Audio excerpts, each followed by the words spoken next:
Hello, everyone. Welcome to our next set review for Into the Inklands. Today we will be going over the Sapphire cards, and today I brought with me a very special guest who we know loves Sapphire. Let's welcome Jared from the Citizens of Lorcana podcast. How are you doing today, bud? Hey Blake, I'm super excited to be here. You are correct. I love Sapphire, although I'm not so sure Sapphire always loves me back. Yeah, hit, give a little, take a little with Sapphire. So yeah. But let's go ahead and start looking at these, starting with Audrey Ramirez, the engineer. She is a 5 cost inkable, 2/5 with 2 lore. She has ward and the ability spare parts. Whenever this character quests, ready one of your items.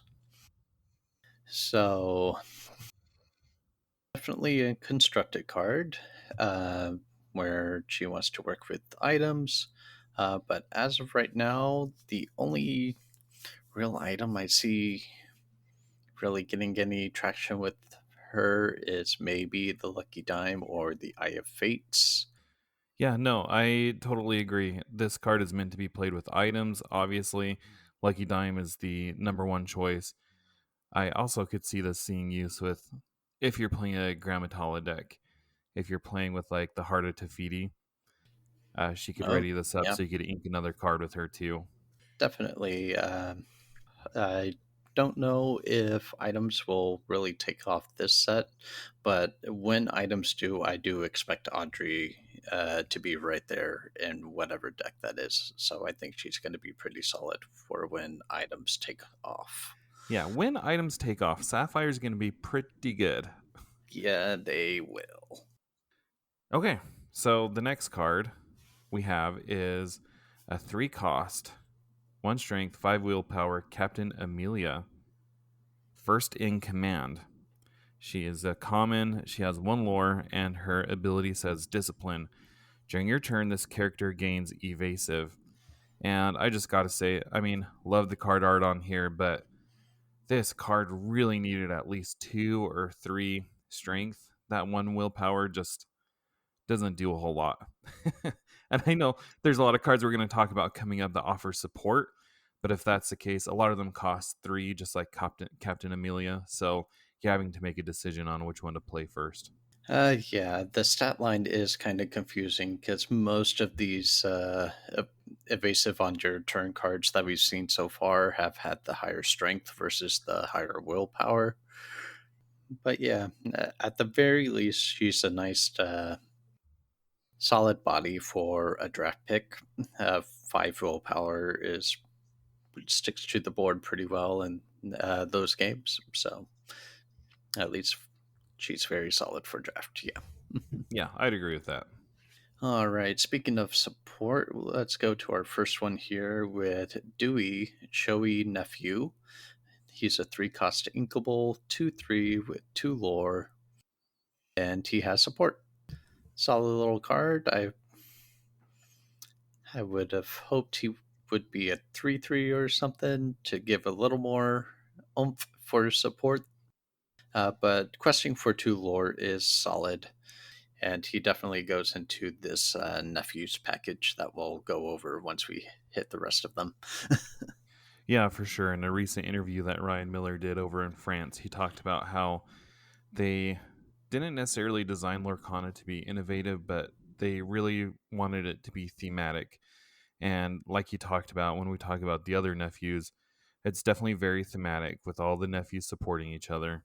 But yeah, I mean, the 2 lore, that's okay. It's just not a card that I love when there's other cards in that 3 slot that I could run in its place.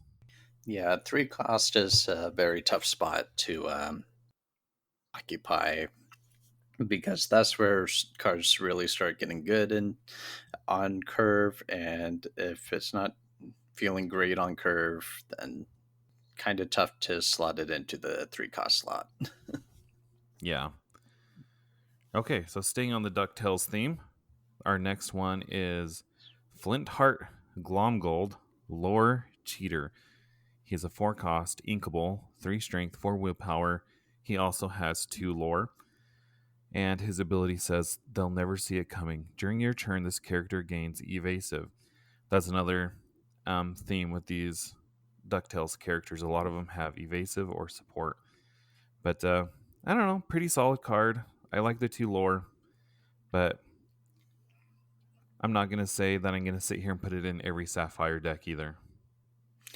Yeah, he definitely feels more like a draft pick more than anything. Um, I do. His stat line is a bit better. I feel for Hmm. the ability that he has, unlike Amelia. So, just on his own, he's pretty good for being able to challenge into your opponent's evasive characters, and will probably survive that challenge with the 4 willpower. Oh, for sure. Yeah. Yeah, if this was like a set 1 card, this would probably be in every Sapphire deck.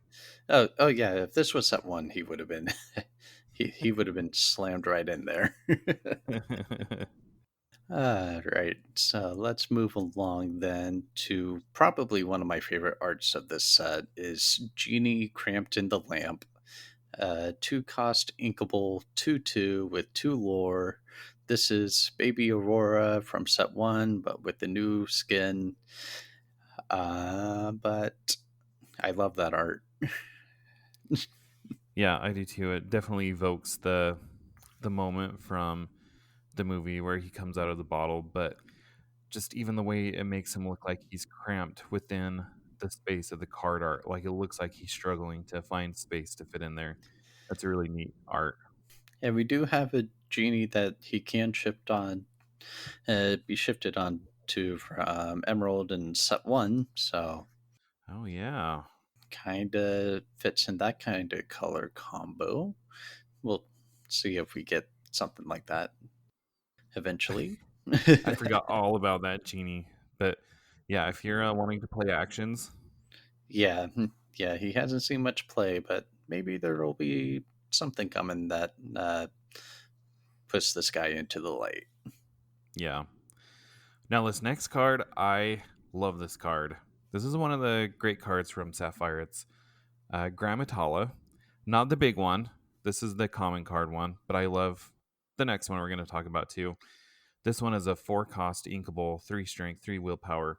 Grammatala, keeper of ancient stories. She has 1 lore, and the ability says there is only one ocean. When you play this character, look at the top 2 cards of your deck. You may put one into your hand, put the rest on the bottom of your deck in any order. So basically, it's develop your brain on a stick, as they say. Um, but the fact that you can play the card and replace itself, I mean, draw power is something that Sapphire has always struggled with, and this card has draw power built into it. But you also get a character on the board. I think it's a pretty solid card. Yeah, not only draw, but you get to filter a little bit too. So if there's like a card you don't really need, you get to throw that at the bottom. So your next draw is maybe a little better as well. Yeah. But yeah, on play abilities are pretty awesome regardless. So Plus, speaking of the ability to shift, I mean, this one gives us the ability to shift into that bigger Grammatala as well. that too. So let's go ahead and talk about this one. The first legendary that we're going to talk about today, which is the Grandma Tala, Spirit of the Ocean, Floodborn. She is a 7 cost inkable, 4/8 with 2 lore. She shifts for 5, so slides perfectly right after the last Grandma Tala we talked about. And she has the ability, Do You Know Who You Are? Whenever a card is put into your inkwell, gain 1 lore. Just really solid ability because if nothing else, Sapphire loves putting stuff into the inkwell. So getting lore for doing that is pretty awesome. Oh, absolutely. I mean, you can, as somebody who's been a big Sapphire fan, I've loved ramp. And people always said Sapphires had nothing to ramp to. I don't necessarily agree with that because you're able to ramp out your bigger characters faster. but this actively rewards you for doing the thing Sapphire wants to do. And you, like, this set has introduced so many new tools to ink cards that Grammatala is actually a pretty viable option. Her big limitations, number one, she doesn't come out until turn 5. Um, if you can shift her out. But again, you got ramp there. What was the other limitation? I can't remember, but this is, yeah, you need a lot of card draw. So you need to Oh pair yeah. this with something like Amethyst, which just naturally has a lot of card draw, or something like Steel with a whole new world, so you can keep filling up your hand, but you're also filling up your opponent's hand. So either way, if you're able to feed that engine, this is a pretty good card. Yeah, that's the thing we need to see shake out is if there's a good enough engine to pair with this to really see it kick off. Um, Definitely going to experiment with her as soon as I can get my hands on some. She's one of the few cards I still have zero for set three. So I'm still waiting for my pre-orders to come. Like, it's been this whole mess. But I did go on TCG Player and I bought 4 copies of these when they were like $6. So I do Nice. have 4 Grammatales. But I will say, somebody actually sent me a deck list that pairs this Grammatala with Amethyst. And it's been pretty good. I think it needs some refining in it to make Hmm. it really go. But I think the framework is there. I could see it happening. Yeah, I definitely think she's one of the ones to keep an eye on. All right, shall we move on to the next one? You shall. Okay. Okay, let me just ask you this. Is it Gyro or Giro? I've heard Gyro Gear Loose. Okay. I watched the cartoon recently, and I'm pretty sure they said Gyro. Okay. All right. So that spoils the next card. It's Gyro Gear Loose, Gadget Whiz. He's a 3 cost inkable, 1 strength, 4 willpower, 1 lore. He has the ability now try to keep up. If you exert Gyro, you can put in an item card from your discard on the top of your deck. Again, this is another card that items matter. um, but the one thing, if you are going to run this card, I guess the flexibility that this gives you is if you're running against something like Emerald that likes to make you get rid of cards in your hand, you can safely get rid of like a lucky dime or some item, knowing that Gyro can fetch that back for you out of your discard pile. We have cards like Nick Wild that get back an item on play or Tamatoa, but those are a little pricier. And for Nick Wild, you only get popsicles back to your hand. But this is any item, so a lot more versatility and being able to get back what you need for any given moment. I definitely see him maybe seeing a few copies in whatever item deck shakes out. Yeah, agreed. So we'll go ahead and head on to our next nephew, Huey, Savvy Nephew. 2 cost Inkable 2/2 with 1 lore, and he also has support, as they all do, but he also has the ability 3 nephews. Whenever this character quests, if you have characters named Dewey and Louie in play, you may draw 3 cards. So, pretty big payoff for getting all 3 on the board and questing with Huey. Only takes a couple turns to set up, but I'm not sure if the card advantage outweighs the lore you could have gained while trying to set this up. Because at a 2/2, you're definitely not questing until the other nephews are on the board. So Oh, we'll have to 100%. see. This is definitely one of those ones that I was talking about, that it's very thematic. I mean, the fact that you have the 3 nephews on board and they support each other, and when they're working together, you get this huge payoff. But like you say, anybody who's played card games know that a 3 card combo is a pretty difficult to pull off at any given time. And like you said, like when you're waiting to set up that combo, you're basically just standing Huey and Dewey or whatever two you have up until you have the third one in place if you really want to make this ability to go off. So, I mean, it's fun. It's very thematic. I just don't see it being very practical. Yeah. And I mean, overall, they do work with another card that we'll get to, their uncle, but we'll see. All right, so our next one is King Louis, but this is the King Louis from Tailspin. He is the band leader, so he goes right along with Stitch Rockstar.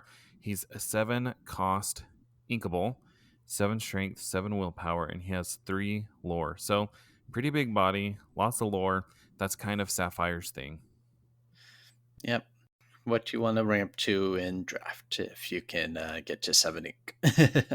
Because 7/7 is a pretty solid body, especially with all that lore. Yep. But moving on to probably one of my favorite Sapphire cards here, which is Kit Cloud Kicker Navigator. He's a 6 cost inkable 2/5. He's a Floodborn ally with 3 lore, and he gets to shift for 3, and he has ward. He's not the flashiest Floodborn with any crazy abilities, but the ability to shift on 3 and quest for 3 and have ward and having 5 willpower is pretty strong that early in the game. So he will most likely be able to take a hit or two before being taken out. Yeah, absolutely. I totally agree. This is one of the Sapphire cards that I'm excited about. As you say, he can come out on turn 3, and there's not a lot that can handle Kit on turn 3. And the fact that he has ward means that Steel just can't wipe him off the board with whatever spell they have. So, at a minimum, I would imagine that he quests a couple of times, which puts you up 6 lore, which is nothing to sneeze at the beginning of your game. It, yeah, really solid. And he has a really solid target to shift on if you want to talk about him. Yeah, so that's the next card we have up. It's a 1 cost inkable version of Kit Cloud Kicker called Spunky Bear Club. He has 0 strength and 1 willpower. He also has ward and 1 lore. So this is kind of like we were talking about Huey, Dewey, and Louie. You, you basically don't want to quest with Baby Kit if you have Big Kit out because otherwise he's just going to die right away. But if you can keep him alive until turn 3, which he has ward, so again your opponents can't target him. Um, Great card to shift the Big Kit onto, and and he should stay alive with that ward ability. Yeah. Uh, yeah, I've tested him out a little bit already, and there is pretty much nothing your opponent can do if you stick this guy out on turn 1. And as long as you have your Floodborn in hand, you definitely want to have that in your mulligan. Uh, but it is one of the most solid opening lines for Sapphire that I've seen so far, where you just play this guy, play whatever else you want on turn 2, and then on turn 3 you shift, get 3 lore, and uh, also not only questing for 3 lore, but he can also sing some really high cost songs Oh, that's if true. you combo with certain colors. So you could combo with a whole new world or let it go, even though I don't think there's anything you want to let it go that early in the game. But the moral of the story is as the game continues to get older, there's going to be more and more songs. So his Absolutely. potential Yeah. usefulness is just going to increase as the game goes on. I I look at this card. I compare it to the one in Emerald, the Cursed Merfolk, which also has that 0-1 stat line, and it really feels and I guess Pluto in Amber, Pluto might be 0-2, but it seems like they're introducing these characters with the 0 strength, and they're giving them really good abilities. I know this kid doesn't have a great ability, but he does have ward, and the payoff for shifting onto that bigger kit, I think, is a great payoff. All right, moving on, we have our final nephew, Louis, the chill nephew. 4 cost, inkable, 3/4, and support with 2 lore. Last comment I want to make about this set of nephews is the setup doesn't start until turn 2, so for the other ones being 3 and 4 cost, it's pretty late into the game to just be playing cards that just give support. Like we've seen already a couple cards at this cost that come into play and do stuff. Uh, so that's just another thing that holds this combo back for me. Again, I go back to this thematic thing, and the only thing that comes to my mind is a card we'll talk about later is Scrooge McDuck comes down on turn 5, and naturally one of these nephews could lend him support because he doesn't have like a ton of strength, but if the nephews are there to support him, it gives him a little more oomph to pull off his ability. And funnily enough, now that I'm thinking of it, the support also thematically works with Magica Dispel, the 4 cost one that can bounce an item depending on how high her strength Mm, is. So it's kind of weird that they can also support her and help her ability. that's funny. I hadn't thought of that either. All right. So the next card we have is Maid Marian. This is a card I've been waiting for because we've had Robin Hood since set 1. She is a 5 cost inkable. Maid Marian, delightful dreamer, 4 strength, 4 willpower, 2 lore, and her ability says Highborn Lady. When you play this character, chosen character gets -2 strength this turn. It's a meh ability, but this card art is one of the arts that I really love from this set of Sapphire cards. Oh yeah, definitely one of my favorite arts as well. I just love blues. Blues is one of my favorite colors, just period, and just the art for this color, I almost always love it. Not gonna lie, one of the reasons why I'm a Sapphire guy is when that first Robin Hood was released, like that this shade of blue just really speaks to me. Plus, it was a cool looking card. Plus, it had a card draw. I'm like, this is going to be a good card. So Um, I've been a Sapphire fan ever since, as superficial as that is. But there's something about playing with cards that are aesthetically pleasing to you, I suppose. Yeah. All right, let's move on to Mama Odie, Mystical Maven. She is a 3 cost uninkable, 1/3 with 1 lore. With the ability, this is going to be good. Whenever you play a song, you may put the top card of your deck into your inkwell face down and exerted. So, definitely wants to be paired with Grandma Tala uh, in order to get some extra advantage and get some extra cards into your inkwell for that extra lore.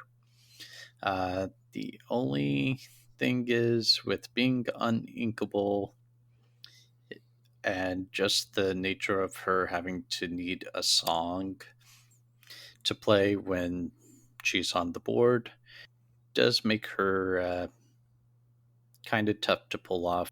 The best case scenario, you want her with Tala with the song so you can get all the benefits that you can out of this ability, but kind of on its own, uh, using the ability to just ramp one can sometimes not feel too great, especially when it gets later in the game. So hopefully we find that combo that makes this work and you can use her consistently. Here's the thing I'm going to get up on a high horse here. I really like this card. So it's in this deck that I've been playtesting with Amethyst. And you're right, like when Grammatala isn't on the board, it is what it is. But I mean, you have Mama Odie on board, and you play, what is that? How far I'll go? You get to draw a card, you get to ink a card, and you get to ink a card with Mama Odie's ability. Like, I don't know. It just feels like she turbocharges your ability to ramp. And even if you don't have Grammatala on the board, being able to ramp up like that is going to get you there faster to get her out on the board. And not just that, but like if you're playing a ramp deck, a lot of times you have payoffs for ramping, whether it's Grammatala or not. So the faster you can get to those higher cost cards is so cool. And I just have to say, there's one game, had two Mama Odies on board, had Grammatala on board. I played How Far I'll Go, and it just like that lore kept racking up. I think this card, like you say, it's very situational, but when it works really good. And ramping up to your bigger payoffs is never a bad thing. That is fair. I'll definitely have to mess around with it some more. Yeah. Okay. I'm off my high horse, but I think people might be sleeping on that card. As far as the Sapphire cards go, this is one of the ones I'm more excited about. So That is absolutely fair. our next card is everybody's favorite boy, Pluto. 3 cost, inkable, 3 strength, 4 willpower, and his subname is Mickey's Clever Friend. 1 lore, just a vanilla card, but this is something you're big into. I love the flavor text on the bottom. Pluto's job was to keep Gustav's attention so Minnie could get to the cave. So I just Yeah, love that it's developing that in story, that in Lorcana universe story. yeah. The whole set of the cards with Mickey, Minnie, Gustav, and Pluto. I think this is the first case where we've had like several cards tell a singular story like throughout for the set.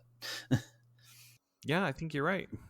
Yeah, and I just love how it all connects. You're right. I love a good story, and the story with Pluto and everyone is a great one.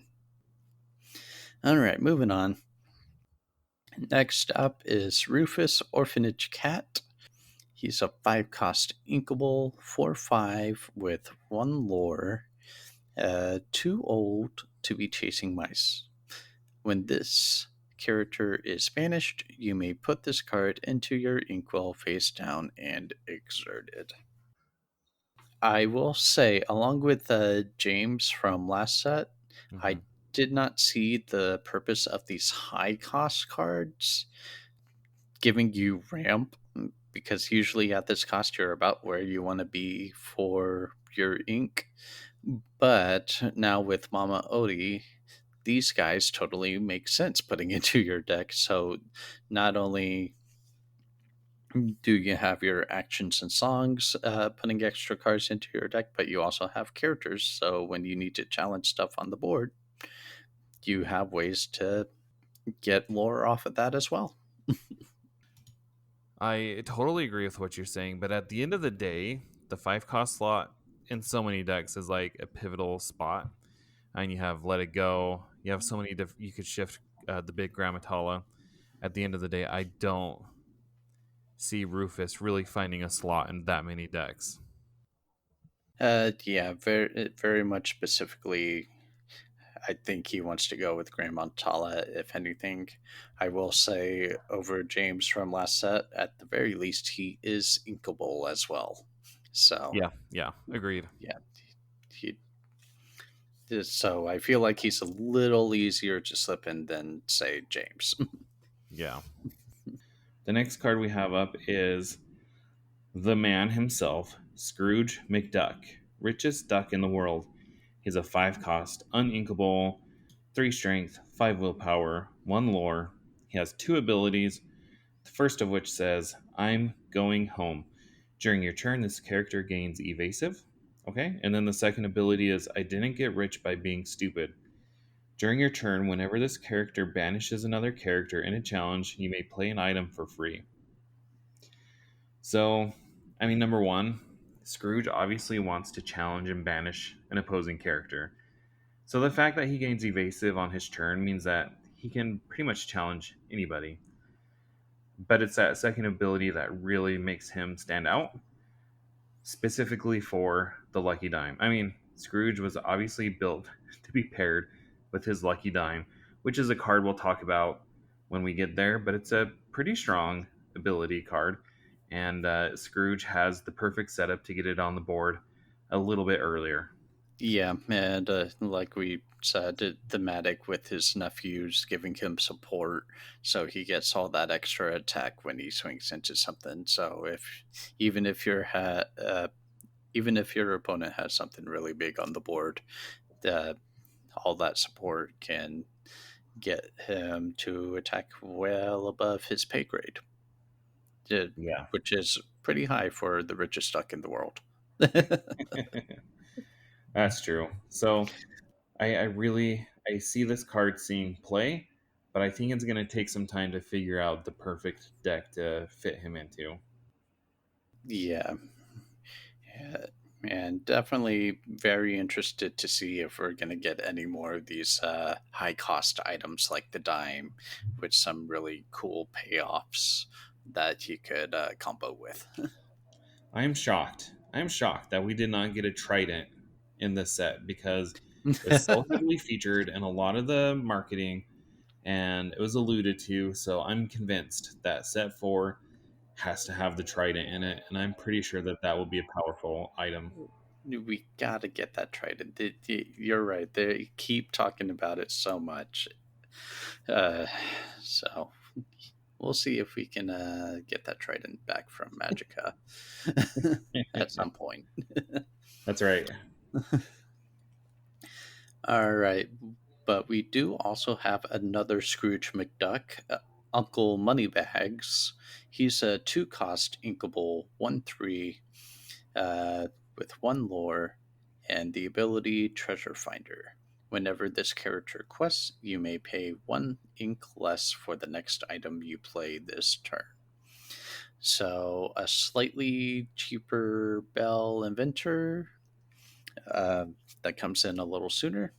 I feel like he might actually see a little more play than Bell would because there are some good 4 cost items like the Eye of Fates, and you got the Vault Door that we'll be talking about later.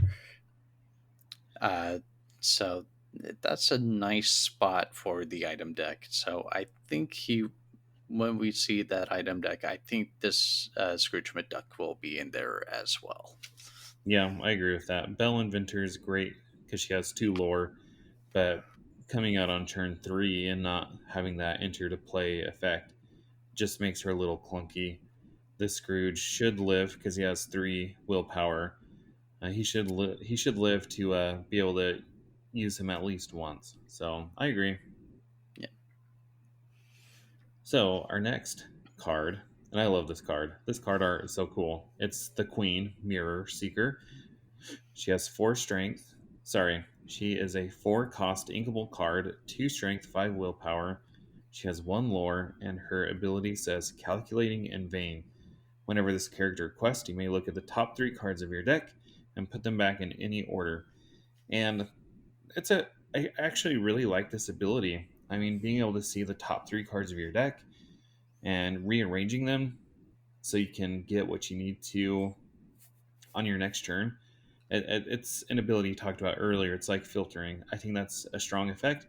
I think this card will see play. I don't know how much it's seeing right now because the set just came out, but I like it. Uh, yeah, and abilities like this even work with uh, your cards that give you ramp because a lot of them put cards straight from your deck into the inkwell, and this is a way to get a peek at your cards and set them up in such a way so that you make sure you're not inking something that you actually want to use. So That's also another avenue that I see her taking. And it's kind of like the Amethyst card, the boss is on the roll. The boss is on a roll, just not quite as good because that lets you look at the top five and put them on the top or bottom of the deck. Um, but we saw how powerful Ursula's Cauldron was in set one. This is kind of similar. Um, so yeah, I think it's good. Yep. Next up, we have Tinkerbell, very clever fairy. She is a 5 cost inkable, 3/4 with 2 lore, and the ability I can use that. Whenever one of your items is banished, you may put that card into your inkwell face down and exerted. So she's an interesting card that seems to want to marry the Grandma Tala ramp deck with the item deck. And I don't know if she's enough to pull those two together, but it is definitely an interesting idea. And yeah, definitely at the very least, makes use of the popsicles that you use or the magic golden flowers if that's being played right now. I don't think so, but just those items that are one time use and you banish them on your own terms. And even if your opponent pops them before you get to use them, if she's on board, you can just be like, yeah, I'll take that and put it in the inkwell. No, I liked how you put that it's mirroring the two concepts. Yeah, I'm agree. She's just a very clunky card. I was struggling to find a reason why you'd want to put an item card into your inkwell face down because even with Popsicle, you can always get it back out with Nick Wild. If you're running Popsicle, you're Right. probably running Nick. But yeah, the flower I could see, but just I don't know. I feel like Sapphire didn't get very good super rare cards this set. Yeah, you're right in that most of the item decks want to keep their items. Right? They want to be able to recur them with Tamatoa or, like you said, Nick Wild. So yeah, they want their items to stay on the board. So it does seem kind of counterintuitive for an item deck to want them to go into the inkwell. Yeah, agreed. So speaking of super rares, here's the next one. Uh, 3 cost, Inkable, 3 strength, 1 willpower. That's Wendy Darling, authority on Peter Pan. She has 2 lore, she has ward, and she has support. And uh, breaks my heart. It's a beautiful card, but it's Yeah, just that I don't willpower. love it. That willpower is the one thing that, oof, one willpower. You sneeze at her and she goes off the board. Yeah, no, like sure she can't be targeted, but since she has support, she does want to quest, and she does have 2 lore, so that's a decent quest. But man, the moment you do that, she's gone. Yeah. Or even so you play her on turn 3 and your opponent plays Giant Tinkerbell the next turn, and she's gone. That Uh, too. Yeah. Oof. Uh, but if she does get to quest and something challenges into her, at least she's doing a decent chunk of damage to it. this is true. Yeah. All right, that is it for all of our character cards. Let's get into some actions, with our first one being Distract. 2 cost inkable, uh, and chosen character gets -2 attack this turn and draw a card. At least it replaces itself, but the reducing attack thing doesn't seem to really be a thing yet. No, if this card sees play, it's because it replaces itself. But I don't really see this card seeing a lot of play.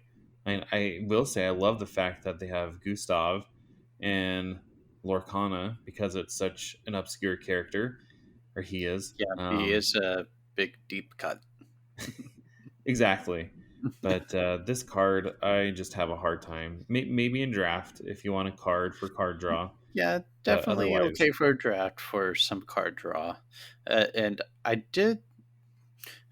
was just thinking a little bit because my mind went to Kit Cloudkicker, the Emerald one, who wants to bounce stuff that's mm, 2 strength or less. And I'm now theory crafting a little, but I don't know how viable that combo is either because usually the higher strength stuff is also stuff that comes into play and does stuff.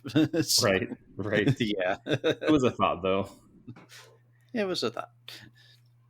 All right, this next action, when it first was released, I did not get this card. I hated this card, but now I understand it. So it's 5 cost, it's inkable, it's friend like me, and it's a song. And it says each player puts the top 3 cards of their deck into their inkwell face down and exerted. This card exists to be played with Grammatala, and that's the only reason. As of right now, yes. This is kind of like your finisher for the Grandma Tala deck. Have her down, and you can even shift her out and sing this immediately if you wanted to, and just immediately gain 3 lore. Yeah, exactly. And if you have Mama Odie on board, boom, there's another card in the inkwell. 4 lore. Woo! That's the dream combo right now for the deck. I was just gonna say the fact that they enter into your inkwell face down and it will obviously face down, but exerted, that's just killer to me. If they went into your inkwell and they were immediately playable, ooh, now we'd be Oh, talking. that But would, yeah, that would make it a lot more appealing to sing this on turn 5 or sing this on turn 6 probably once you have your 5 cost character down, and then be able to play a even higher cost character then. yeah, Because that would take away its main drawback right now, which is they come in exerted, which means since this is a mirrored effect for you and your opponent, they get to take advantage of the extra ink first. So I know it'll depend on your matchup, but for some inks, that is a huge detriment uh, to you, yep, yep. especially like if you're singing this on turn 5 or 6. You just gave your opponent the ink they need to play. Be prepared. Exactly. And they didn't have to do anything for it. You helped them out. So it's definitely one of those ones where right now you only want to play it to finish getting the last of your lore with Grandma Tala. Yep, yep, agreed. But speaking of getting lore with Grandma Tala, let's talk about how far I'll go. An action song that is 4 cost and uninkable, and you get to look at the top 2 cards of your deck, put one into your hand and the other into your inkwell face down and exerted. Yeah, Sorry. I really like this card. I mean, it's again, it's like develop your brain, except for putting the card back into your deck, you put it into your inkwell face down, and the fact that it's singable, I this is a very playable card, and I approve. Yeah, and it's also our playmat, one of our playmats of the set. I really love the art. But yeah, I just like that you get to look at the cards first, and I kind of like it more than develop your brain because you're getting to do 2 things with you're getting to do things with both the cards. One's to draw, and then the other is ramping you. So I just like that aspect of it. Agreed. All right. So the next card we have is an action. It's a 2 cost inkable repair. Remove. remove up to 3 damage from one of your locations or characters.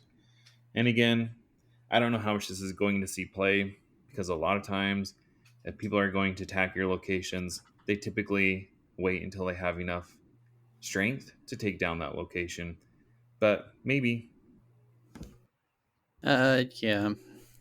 I do like that it's versatile and can heal your characters as well. So it's at least got that aspect to it.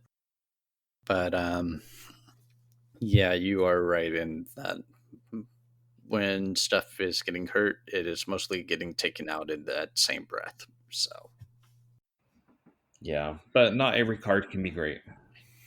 no, unfortunately. All right. So next up, we have another new Lorcana original item with the Aurelian Gyro Sensor. It is a 2-cost inkable, and the ability Seeking Knowledge. Whenever one of your character's quests, you may look at the top card of your deck, put it on either the top or bottom of your deck. I am not feeling too strongly about this card. Just getting to look at the top, and basically this turns all of your characters into Yzma from set one, uh, that they get to quest and just look at a card. So I'm not totally sold on it.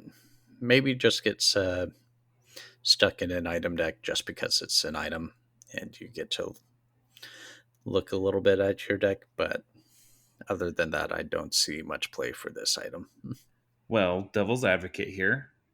Uh oh. Ursula's Cauldron was really good because it essentially had the same ability. This lets you do it with every character that quest. So not only that, not only does it allow you to filter your deck, but if you pair it with something like the Magic Hat, doesn't that doesn't that one let you draw the top card of your deck? The sorcerer's hat? Yeah. Yeah, yeah, yeah. Mhm. Yeah. So if you pair these two together in an item deck, I could see that being a pretty powerful combo. Potentially. Potentially.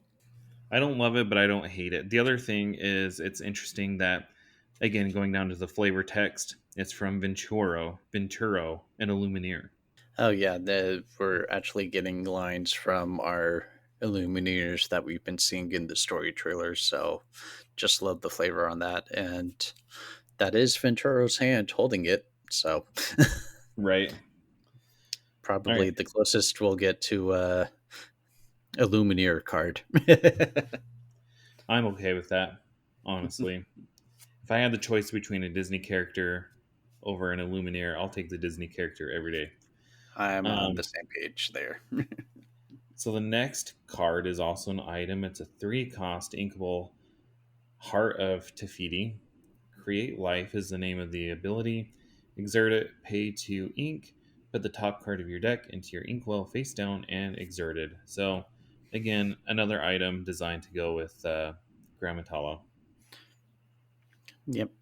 Definitely uh, goes with that. The only thing I don't like is that you have to pay 2 ink for it. It Yes, feels a little pricey. yes, 100%.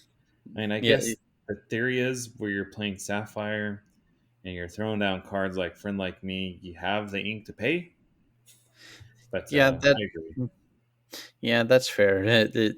Especially with Grandma Tala, I can see you getting to insane amounts of ink. So the 2 ink cost might be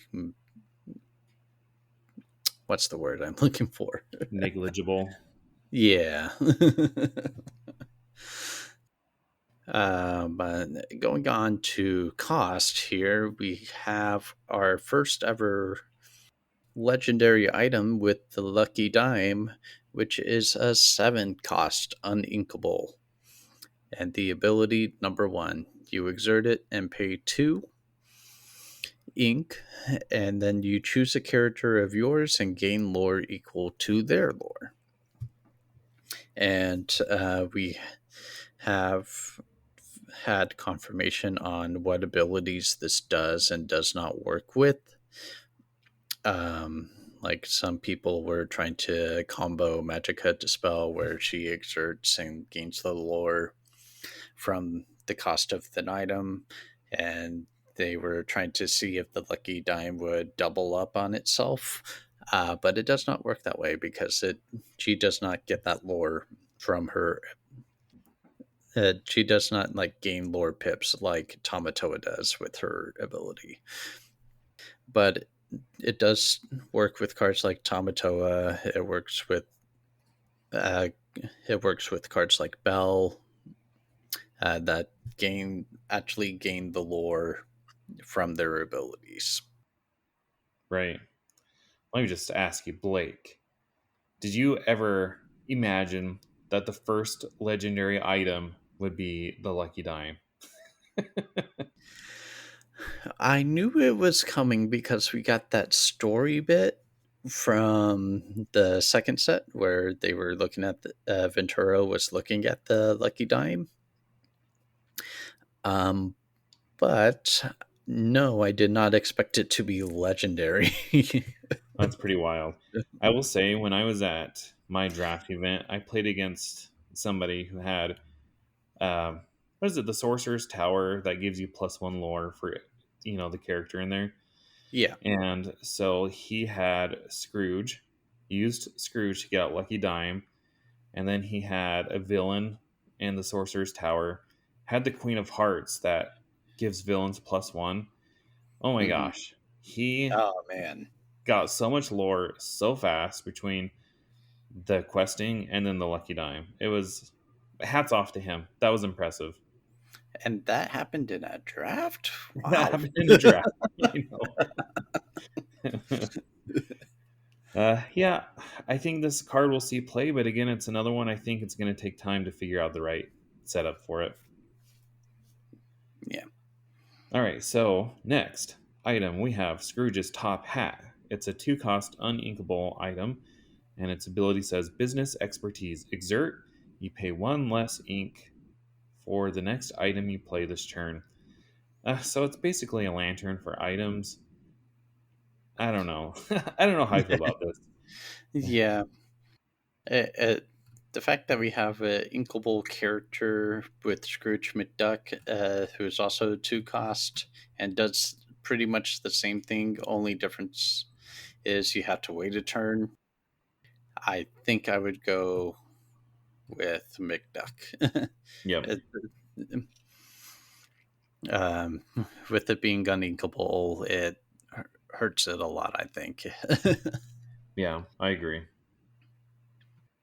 So, moving on to the Vault Door, a four cost inkable item with the ability Sealed Away. Your locations and characters at locations gain resist +1, which I'm interested to see if there's going to be a Sapphire and some other color location deck that comes into play. I do like that it gives it to locations and the characters at location, so it feels pretty solid. I feel. I agree. The fact that this is just a common kind of blows my mind. But yeah, this is one that I see making a play, and just theory crafting here myself as we were talking about this. I don't know if there's a deck in here, but if you could combine the John Silver Steel Pirate package with Ooh, the item package and locations from Sapphire, that could be something. yeah, and then you have double up on the resist with what is Right? it? Maui's Place of Exile, because Oof. that gives resist. Yeah. So your characters are getting resist +2 at that location, and if you have John Silver there, he has resist +3. Yeah, that'd be pretty nasty. Yeah, might be onto something there. All right, so speaking of locations, our first location is a 1-cost inkable. It's Bell's house, Maurice's workshop. It has 6 strength, and it costs 2 to move there. Its ability says Laboratory. If you have a character here, you pay 1 less ink to play items. I don't know. This one feels clunky to me too because you can play it on turn 1 technically, but turn 2 you can't move somebody there because it costs 2 to move there. So the soonest you can get them there is turn 3, and by turn 3, like if you're wanting to cheat items out, I guess unless you play Voyage and send them there for free. I don't know. I don't know. It just feels a little clunky to me. Yeah, it definitely does. It's one of the locations I feel works best with the map of Treasure Planet that Mm, gets to reduce the cost of the location and the move cost. Um, so it feels like one that you want to play later when you already have your board set up, and yeah. then you slap this down, and then you start getting to play items for a bit cheaper. Yeah, that makes sense. That makes the most sense. The only thing I really don't like is it doesn't have any lore gain for the location itself. Right. So that kind of hurts a little. Well, maybe people will be less tempted to attack it. Yeah, true. It's like, yeah, sure. Pay less for your items, and then we hit them with the lucky dime at some point, and it's like, oh wait. That'll teach you. All right, moving on to McDuck Manor, Scrooge's Mansion. 4 cost inkable, 1 move cost, 9 willpower, and 2 lore. I believe this is the one with the most willpower out of any of the locations so far. Oh, for sure. Yeah, 9. That's crazy. Yeah. And you pair this with the vault door, and it's sticking around for a bit. Oh yeah, that's a nasty combo. And that the two lore on these locations, they add up. Like you can't Yeah. just sit there and ignore them, because if you do, I mean, yeah, And it's a common. It is definitely an auto pick for draft. yeah, for sure. So this last location here, I think, is a better location in theory than it is in practice. It's a 2 cost inkable. It's Motunui Island Paradise. It has 5 willpower, and it costs 1 to move there. Has 1 lore, and the ability Reincarnation. Whenever a character is banished while here, you may put that card into your inkwell face down and exert it. And the reason why I say I think it's better in theory than practice is because this is definitely a location, if you move your characters to, your opponent's going to attack the location first. And at 5 strength, that's not, or sorry, at 5 willpower, that's not a lot of willpower to fight off attackers. Yeah. Unfortunately, if anything, this is you played this on turn 6 and move all of your characters there. So when you're facing your Ruby player and they play Be Prepared, you get to super ramp. Yeah, yeah, that makes sense to me. But other than that, yeah, I think this one's gonna have a tough time finding a spot. But we'll see. Yeah, but overall, man, these Sapphire cards, can't wait to see what we can put together. And I really, really, really, really hope that set 3 sees a meta Sapphire deck. I know set 1 had the Sapphire Amber that came on at the end, and set 2 had Sapphire Steel that came on at the end, but nothing was ever able to quite touch those Ruby Amethyst decks. Yeah, hopefully there will be something this time. But thank you so much for coming on and talking about the Sapphire cards with me. Where can people find you? It was my pleasure. If people want to find me, I'm most active on Twitter. You can find me at Citizens of Lorcana. We also have a podcast that you can find on YouTube or any podcasting platform of your choice. Again, by the same name, Citizens of Lorcana. Thanks once again, Blake. This was a lot of fun. Of course. And thank you, everyone, for watching and Glimmer on.